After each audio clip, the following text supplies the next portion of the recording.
abraço, eu sou o Dieguinho. Bom, galera, tá entrando no ar a nossa primeiríssima edição deste domingão, como sempre, com muitas informações para vocês. Então já chega, ó, deixando o dedo no like no começo do vídeo, que me ajuda bastante. Quem for novo no canal, por favor, já se inscreva, ativa o sininho das notificações e, claro, sigam minha conta pessoal no Instagram.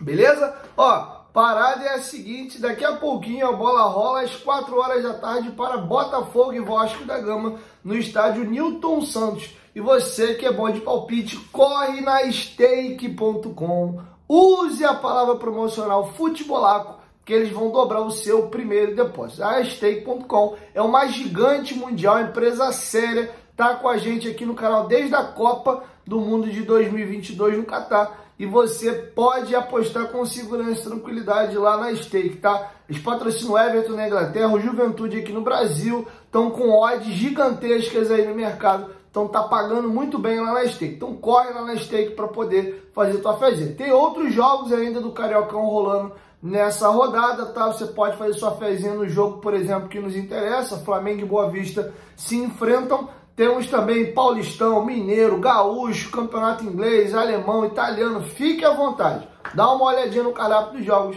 e vai lá se divertir. Mas não esqueça de ir no link aqui do primeiro comentário fixado e utilizar o cupom promocional Futebolaco. Beleza? Dito isso, vamos às informações. Primeira situação que eu gostaria de trazer para vocês, quem já está irritado aí com o Campeonato Carioca, vou trazer uma informação que vai te irritar ainda um pouquinho mais.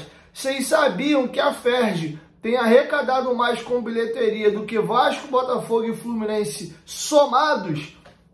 É isso mesmo. Não por culpa só do Vasco, né? O Vasco, na verdade, até teve lucro, um lucro considerável, mas Botafogo e Fluminense tiveram prejuízos nas bilheterias dos seus 8 jogos até aqui no estadual. Eu vou trazer para vocês um levantamento feito pelo José Peralta, tá? Que ele detalha muito bem. O Flamengo teve de lucro, isso aqui não é a bilheteria bruta do jogo não, né? Isso aqui é o lucro, tirado a receita mais as despesas. O Flamengo arrecadou já, isso aqui lucro líquido, R$ 4.119.635,83. A segunda instituição que mais arrecadou com essas 8 rodadas foi a Ferj. A Ferj arrecadou R$ 3.518.546,14. O terceiro que mais arrecadou foi o Vasco. O Vasco teve lucro de R$ 2.624.201,42, tá?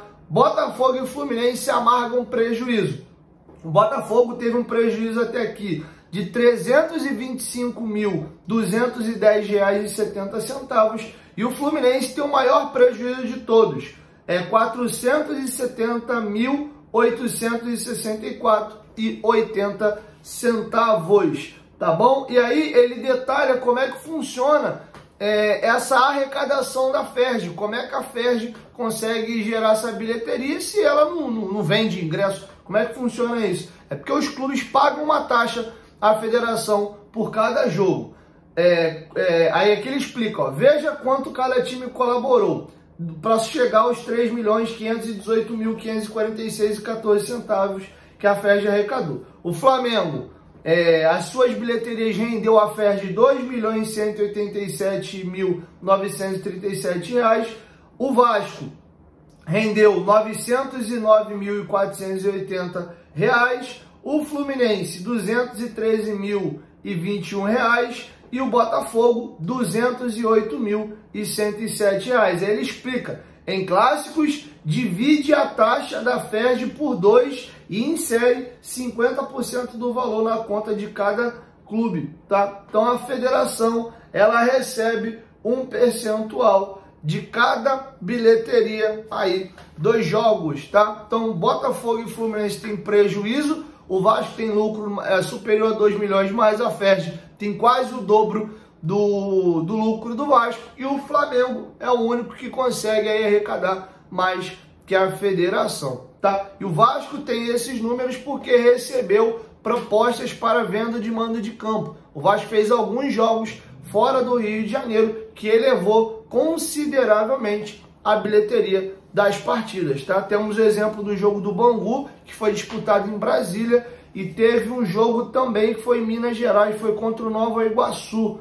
Tô tentando lembrar o nome da cidade aqui e me fugiu o nome. Uberlândia, né? Uberlândia. Acho que teve um jogo em Manaus também. Tô tentando lembrar aqui, mas enfim. Então esses jogos aí, né? Quem comprou o mando pagou uma grana legal e aí por isso ajudou. Se os jogos fossem em São Januário, o Vasco teria uma arrecadação muito menor.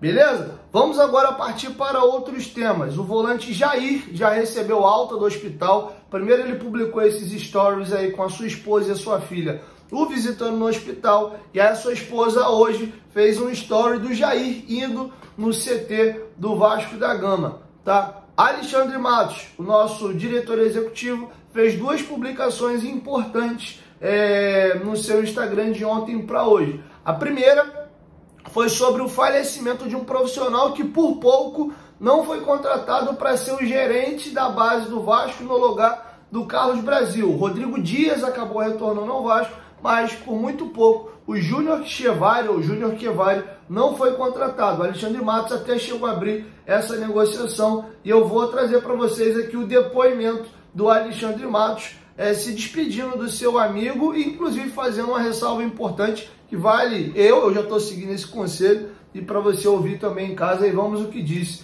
o Alexandre Matos. Completamente arrasado com o falecimento do meu querido amigo Júnior Chevari, um dos melhores profissionais, super vitorioso, que tive a honra de conviver e aprender bastante. Grande homem, pai e amigo. Fará muita falta por aqui conosco e também para o futebol brasileiro, que perde um baita profissional. Trabalhou nos maiores clubes do país, como São Paulo, Grêmio, Curitiba, entre outros, e foi responsável direto pelo desenvolvimento de muitos dos maiores jogadores do futebol brasileiro. Extremamente triste, sentimentos à família. Ele marcou o arroba aqui do Eduardo Chavari, não sei se é filho dele. Descanse em paz, meu amigo. Observação. Fica mais uma vez aquilo, cuidar da saúde, do mental e do nosso corpo. Jovem, no auge da carreira. Família bem, trabalhando feliz e motivado. Muito triste. Ele faz uma observação de como é importante a gente cuidar da nossa saúde mental e da nossa saúde física. Provavelmente eles, por serem muito amigos, né, o Alexandre conhece melhor as causas da morte do seu querido amigo e ele deve saber que ele devia travar algum problema aí com estresse mental, questão também, não sei, a alimentação dele. E o futebol, ele suga a alma da pessoa, cara. Eu falo porque eu trabalho com isso há quase 5 anos e lidar com resultado, pressão de torcida, ambiente tóxico de rede social, não é simples não. Ontem, por exemplo, eu estava vendo a entrevista pós-jogo do treinador do São Paulo. Cara, hoje tá dando uns brancos inacreditáveis aqui. Fugiu o nome. Então um menino novo, tem 39 anos de idade, estava no Juventude, subiu com o Juventude da Série B para a Série A. Cara novo, bom treinador, fugiu o nome dele agora aqui. E ele falou sobre isso na entrevista coletiva, de que ele não olha muito rede social, de que ele sabe como isso faz mal, de como o público anda muito mal educado, muito tóxico e tal. Não é todo mundo, e ele fala até que tem a diferença da vida real e da internet. E realmente, ele falou, a vida real é isso aqui, ó, é o Morumbis lotado, as pessoas sempre trazem carinho, né, e amor, mas, ou na rua, mas tu entra na rede social, irmão, é porrada pra tudo quanto é lado, complicado. Então vocês aí em casa se cuidem, sigam o conselho do Alexandre Matos. E aqui uma situação que respinga no Vasco, né? O Alexandre Matos era um dos cotados para assumir o cargo de diretor executivo lá na CBF, mas quem acabou acertando foi o Rodrigo Caetano. Alexandre Matos e Rodrigo Caetano, que são considerados os dois melhores diretores executivos do país, são amigos, tá? E o Alexandre Matos desejou muita sorte aí e mandou felicitações ao amigo Rodrigo Caetano. Então fica aí também um alívio, né? Para quem tem medo que o Alexandre Matos saia para a CBF, não vai ser. Vamos aqui para o Alexandre Matos, o que ele diz. Seleção brasileira é o auge de um profissional no futebol. Aquele clichê. Seleção não é proposta de trabalho, é convocação. Mas acima de tudo é preparo, experiência, anos de lutas diárias em clubes. Busca incansável por excelência, por ser melhor a cada dia. Representar o nosso país, os nossos filhos, os nossos profissionais, o nosso futebol. Escolha certa da CBF e do presidente Edinaldo. Rodrigo Caetano representa tudo isso e muito mais. Referência para mim e tantos outros. Merece estar lá e desenvolver o que como poucos sabem fazer. Gestão séria e profissional. Voa, meu amigo. estamos todos com você nessa. Parabéns e muito sucesso em mais esse desafio. Responsabilidade gigante para um profissional maior ainda. Ganha e muito a nossa seleção e o Brasil. Sou seu fã, admirador e tenho muito orgulho de te chamar de amigo. Deus o abençoe muito. Me chama a atenção a parte A da fala do Alexandre Matos, de que seleção não é... Deixa eu até pegar o trecho certo aqui para mim não tirar de contexto. Seleção não é proposta de trabalho, é convocação. Isso aqui me leva a crer que ele não foi convidado. Ele estava no radar ali, mas a proposta mesmo não pintou. Porque se o mesmo diz que seleção brasileira não é proposta de convocação, ele já está jogando nas entrelinhas que o dia que a seleção convocar não tem proposta. Como ele mesmo disse, não é proposta, é convocação, é só chamar que ele vai. Então felicitou o amigo, parabéns, gosto muito do Rodrigo Caetano, que ele seja muito feliz na CBF, fique muitos e muitos anos lá. Mas, para mim aqui, fica um feeling de que o Matos não teve proposta e caso tivesse, teria ido para a seleção.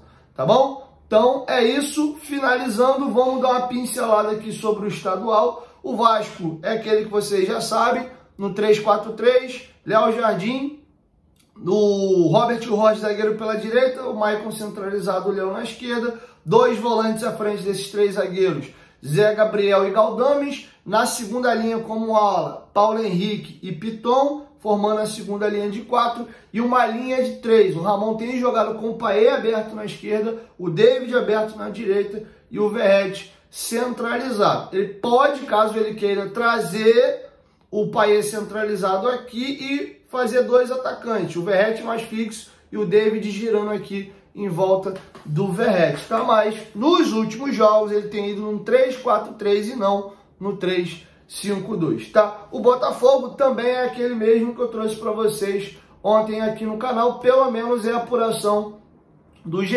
Gatito, Matheus Ponte, Lucas Halter, Alexander Barbosa e Hugo, né? No 4-3-3.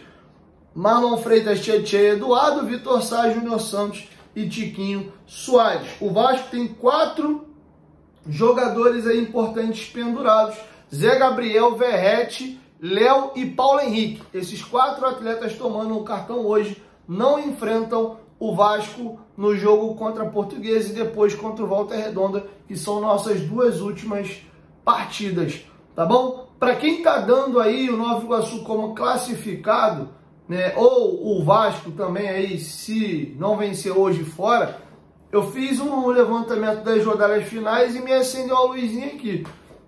A classificação do Nova Iguaçu passa diretamente pela rodada de hoje. Vasco e Botafogo se enfrentam, o Boa Vista pega o Flamengo, a rodada está desenhadinha para a equipe do Nova Iguaçu ganhar o Lanterna Audax, que tem 0 pontos em 8 jogos, e consolidar a classificação dele pulando para 18 pontos. Né? Se o Vasco e Botafogo empatar, para ele então maravilha. Ele abriria ali 3 pontos do Botafogo e 4 pontos do Vasco, faltando 2 jogos. Porém, se o Nova Iguaçu empatar ou perder para o Audax, seria algo raro, né? O Audax tem 0 pontos até aqui, mas lembrando que a gente está falando de um negocinho chamado futebol, né? Imprevisibilidade é muito grande, o Nova Iguaçu pode se complicar, porque os 2 próximos jogos deles são fora de casa. Um confronto direto contra a Portuguesa, e a Portuguesa nessa rodada pega o Volta Redonda, tem tudo para vencer aí, continuar na luta ali, tem a mesma pontuação do Vasco. Na rodada seguinte a Portuguesa pega o Vasco, então eles podem aí tentar ganhar o Vasco e entrar no G4.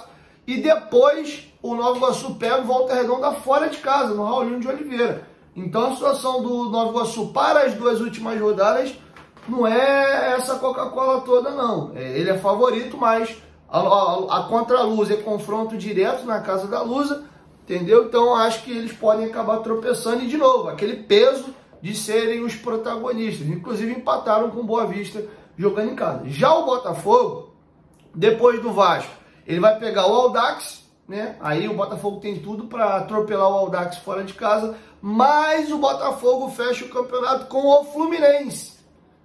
Tem esse detalhe, o Vasco faz o último clássico dele, o Botafogo ainda tem o Fluminense no Maracanã. O mando é do Fluminense. E o Fluminense já jogou 9 clássicos desde o ano passado e não ganhou nenhum. O Fluminense está num jejum e uma seca de clássicos, vai ter um Fla-Flu na rodada anterior e com certeza isso está incomodando, né, os tricolores lá há muito tempo sem ganhar um clássico.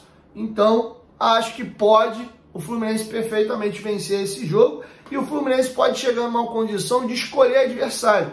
Ele chegar na última rodada, se eu ganhar o Botafogo, eu ajudo a classificar o Vasco. Se eu empatar ou perder o Botafogo, eu tiro o Vasco. Então, de repente, eles podem fazer um juízo de valor técnico para o campeonato e ver quem é mais interessante para eles ir para a reta final, ou seja, as semifinais. Tá bom? Então, acho que esse campeonato ainda está aberto. Essa rodada vai ser crucial. Tem esse jogo do Nova Iguaçu contra o Lanterna. Tem a Portuguesa jogando as suas últimas fichas aí contra a equipe do Volta Redonda e Vasco e Botafogo se enfrentam. Boa Vista pega o Flamengo. Então, para a próxima rodada aí, faltando 2, aí o negócio pode estar mais desenhado. Se o Vasco vencer, aí eu acho que ele encaminha a sua classificação. Beleza? Então é isso. Assim a gente vai encerrando aqui a nossa primeira edição e logo mais depois do pós-jogo eu volto com a minha primeira edição. Eu volto com o segundo vídeo do dia, que não é segunda edição, mas sim o nosso pós-jogo, beleza? 1, 2, 3, futebolaço, tamo juntos família, logo mais eu volto e ó, stake.com, use o cupom promocional Futebolaco para você ganhar bônus no seu primeiro depósito, eles dobram para você, só no primeiro depósito. Corre lá, me dá essa força na stake.com, valeu? Tamo junto!